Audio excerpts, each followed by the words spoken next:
Has Prince Harry finally got a brand new role? Hi, good morning, Neil Sean here in the heart of a very sunny London. We're just off Park Lane today, and this is an area that is really steeped in history. I don't know if a lot of people know this, but the original name of Park Lane, which of course is now world famous for luxury, glamour and wealth, really started simply because it was all fields way back in that particular era, and this is where they used to park up their coaches and horses.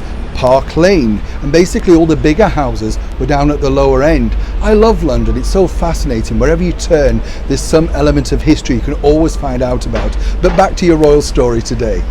Well, yes, it looks like Prince Harry's finally landed something of a job. Now, as we know, Prince Harry's been struggling of late to try and make it well financially, as we all heard with that infamous interview with Oprah Winfrey.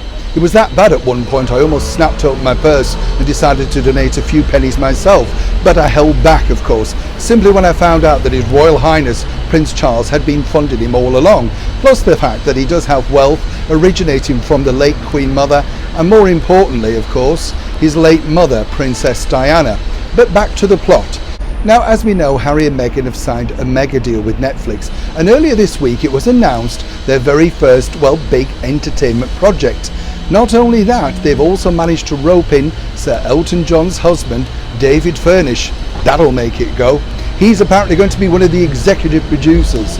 But what's now interesting is they're searching around for people to provide the voices for this animation, or as we call it here in England, a cartoon. You kind of all know the story now. It's all about somebody who's looking at other famous people through history and working out exactly how they can help, the right, the wrongs, that sort of thing. Sounds riveting.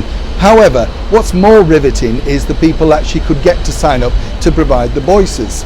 Now, a lot of people are speculating who that could be. Now, when you think about it, there are lots and lots of famous people that Prince Harry could call upon.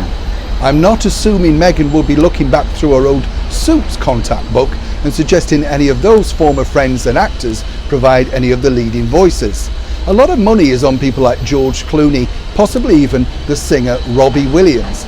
But what spies tell me over in Los Angeles is this. It appears that Prince Harry is about to put his voice to one of the characters. Now, I think this is a very clever move by them. First of all, it cuts down on finances, and it really does give them some media attention because, as we know, a royal's never really acted before. And you say, well, he's not an actor now. What you don't understand is when you're doing a cartoon animation voice, you do have to have certain characteristics, and it's not very easy to provide those voices. That's why so many of the Disney people are paid so well.